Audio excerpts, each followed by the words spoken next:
What's going on, guys? Welcome to Boosted Motorsports. So up on the left here, we've got our Hellcat powered Dodge Ram. I shouldn't say Dodge. Everybody's gonna get mad. It is a Ram 1500. So this truck, we did a bunch of stuff to it. We ended up putting a Scoggin Dickey Parts Center Reaper cam in there. We turned up the boost. It's already E85. It makes, at the moment, on a Heartbreaker dyno, 900 at the tire, but probably more on another dyno. We might see about going to another dyno at some point. But we went to the track last time, and a couple things. One, it was steering and pulling to the right like crazy. So you'll notice I have this string here. And I'm actually trying to get our rear axle a little bit more straight in the chassis. So I don't know if you guys will see it, but the string isn't touching here on the front. And then if I go over to this side, it is touching on the tire here. So effectively, my axle is turned this way. So we're pointing this way. That's why it's not touching on that front corner. So I'm gonna adjust that, try to get it square in the chassis. I'm gonna have to find some common points and just adjust our core 4x4 control arms, see if we can get that squared away. And then the other issue that we had at the track was the transmission was not up to temperature. So originally when we installed the lines, when we went to the 8HP 90, on the Ram transmission, there's a huge box here and it's got a thermostat inside it.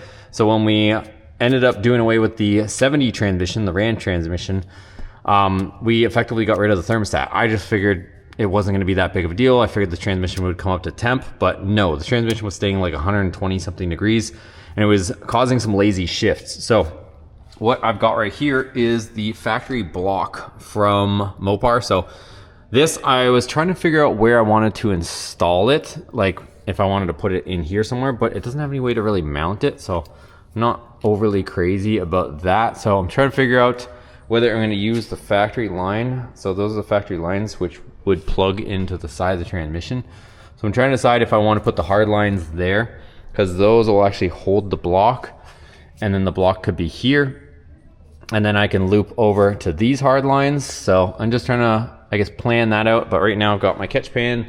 I got to take the lines off regardless. So kind of just messing with that, and then I'll show you guys what I come up with and where we end up mounting the block. All right, so ended up getting the lines in here, you guys. I reconfigured everything. So I ended up putting factory Hellcat hard lines into there because it fit beautifully through here. Installed the block here, and then I made this bracket, which you can probably see right there. So now this is solid mounted, and then comes out, goes into the Earls and lines, comes over here, and then goes back into the hard lines up top. So there used to be hard line to rubber line, and then I had it over here being adapted, which you guys saw, but ended up just going this way. I'm gonna get some of those ties that go on the 8AN lines just to kind of keep them a little more neat and organized. But yeah, pretty happy with how it came out. And then I drew, because on the top of that it's actually stamped on there, the flow pattern, but I drew there just in case I ever need to service it, that I can see the flow pattern from down here. And yeah, so now we've got the thermostat in there. And then I was just messing around with the rear here. So I think I mentioned to you guys at the alignment shop, they ended up lengthening this bar, and you could see before that the axle was kind of shifted. The other thing I also did is a different alignment shop prior to that, they ended up lengthening this bar quite a bit. So other thing I was just checking out right there is our core 4x4 track bar there, and then here's the tiny little OEM one. So this one is shorter. So I'm trying to figure out if it's shorter, technically that means my axle is over towards the driver's side when it shouldn't be. Other thing too is I still got to take those bags out at some point. We still have the bags from when we towed the Hellcat to Moparty, so that's probably not helping our traction issues, but the fact that we're getting traction even with those just squished bags in there is pretty funny. But I don't know if you can see it, but my spring is kind of on an angle there. And then if you look on this side, you can't really see because of this bracket here for the track bar, but maybe I can get a better visual for you guys here. This spring is like leaning this way. So this spring's like this, and over here, that spring is like that. So I've got to shorten that. I'm gonna try to shorten it to the same length as this, because it's hard to tell when you're lining up the body. It doesn't look like this wheel is sticking out much, but just based off of the way the springs are kind of standing a little bit funny, and then also that this is a shorter bar, that would bring this over. So I'm gonna mess with that. pull it over a little bit just so it's a little bit better, and we'll go from there. I'm going to take some more measurements and see if I can dial this thing in a little bit. Other thing too is you can kind of see it. You can see that the drive shaft is kind of pointed this direction a little bit, so bringing it over a quarter of an inch or so. I think that's about as much as it needs to go, but that'll help a little bit with that as well. Okay, so got some stuff dialed in. Let me show you guys here. Hopefully I can show you guys. So if I can do this all one-handed, if I can get this, look, 0, 0, 0. Hopefully you guys can see that. There you go, 0, 0, 0. Well, it's hard for me to, there you go, 0, 0, 0. And then if we go back here, I got my pinion angle a little bit more in spec. If I can get this back to where I just was. So I am less than a degree. If I can get in the right spot here, it's actually bang near 0. Look at it, there you go. So all zeroed out. So we've got parallel joints, even though we've got a universal at the rear, and then we've got a CV at the front. So not as crucial, but a lot better. And then I've got our drive line looking much more straight. So like I said, it kind of counteracting some stuff that previous alignment shops did. So this one I shortened, brought everything over. Now my drive shaft looks much more straight. And then I adjusted all the bars, made them all equal length. And then I also put a little bit more rotation into my pinion so that it gave me a better driveline angle. So I hope that's gonna fix it. And just so you guys know, we ended up running those low 10-second passes with full weight. Still had the spare tire in here, tailgate, trailer hitch, like everything was still on here. So we can definitely improve on those times. So yeah, that's that. I can bring it down. I'm gonna have to do a little bit of refill on the transmission. So I'll let that get up to temp. The thermostat will open and check my fluid level. And yeah, hopefully this thing is in better shape now. And she sounds good. This is the not so fun part about owning an 8-speed. So you have to check the transmission fluid from down below with the vehicle running. It's absolutely ridiculous, but yeah, and they always put the bolt, it's always right next to the exhaust. So I gotta get in here, open this up, put the catch pan. It's gotta be a slow trickle down here. Hopefully you can hear me over all the camness. But I gotta check the fluid here with the vehicle up to a certain temperature. So now with the thermostat in place, should be able to get to that temperature, but that's what we gotta do. All right, might be a little bit hard to hear over the chopping and fan and everything, but got that trickling out. And then I've got my scanner over here. We're between the range. This thing reads in Celsius, but we're over here 42 degrees Celsius. So it's bringing the transmission up to temperature. So that's what the thermostat's doing. That should allow for better shifts of the track.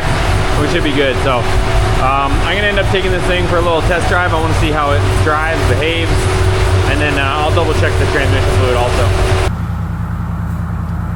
I think I got it. She doesn't drive off the road anymore. All right guys, so just took the truck for a test drive. Everything worked pretty good, but I lost boost, and I wasn't sure why. Came over here, popped the hood, and the pulley has decided to come off. So this thing is literally just hanging here. So yeah, that was supposed to be tight. We ended up getting this blower back and everything was assembled, but I don't even know what to say. Don't even know what to say. I had to send the blower off to, I guess some of the bearings were bad in it. Even though it was a new blower, the bearings were bad. The bearings got changed. I was told to leave the pulley on. Got the blower back. Pulley was reinstalled.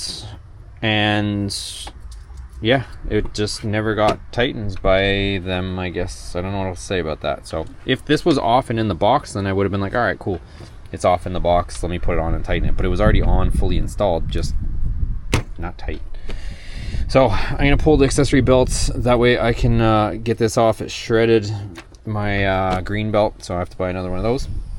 Yeah, let me at least get the belts off and hopefully we'll see that. I'm hoping there's no damage to that shaft. Let's find out.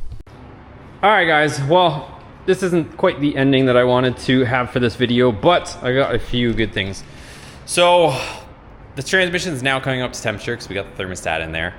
The rear end, with me playing and adjusting the 4-link with the core 4x4 arms, it seems like it's driving straighter, a little more planted, a little more true. I was actually going to film more driving the truck, but something did happen. So here we are. Yeah, the snout of the blower is now off.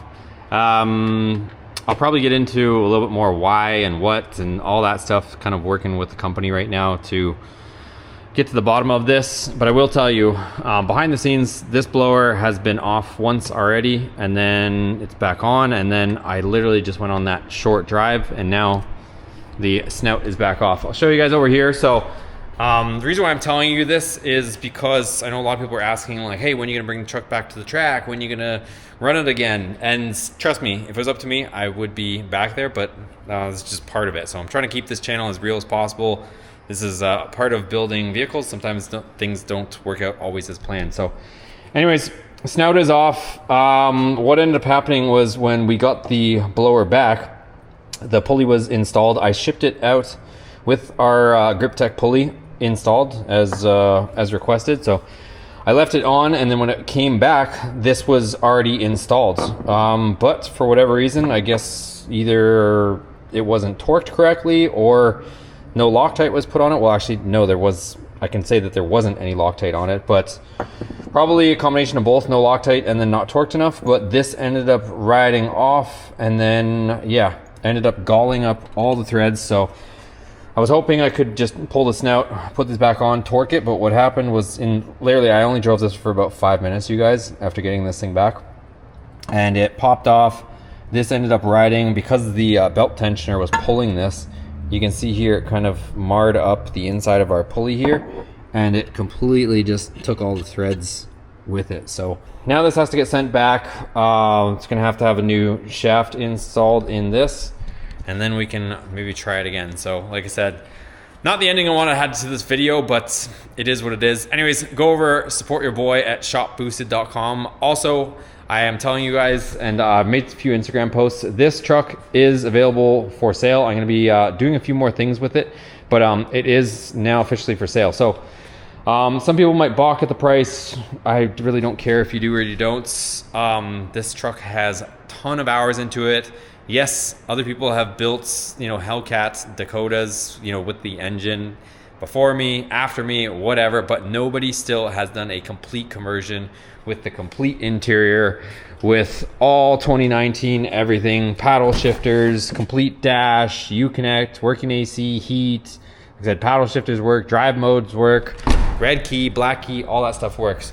I also will tell you that if anybody brings me a buyer, if you're the one that brings me the buyer, I will give you $1,000 cash for bringing me a actual buyer. So we just got rid of the SRT10. We're gonna be getting rid of this soon. And then I will tell you that next one on the chopping block will be this, but I have to run a 9-second pass. So that's the plan. Give this video a thumbs up if you enjoy it. Let me know what you guys think down below of, just in general, just building vehicles and having to deal with certain things. We have about 3 weeks until LS Fest with this, so I'm also trying to get this done. So lots on the go. Like I said, thanks for your guys' support. Head over to shopboosted.com, and we'll see you guys on the next video.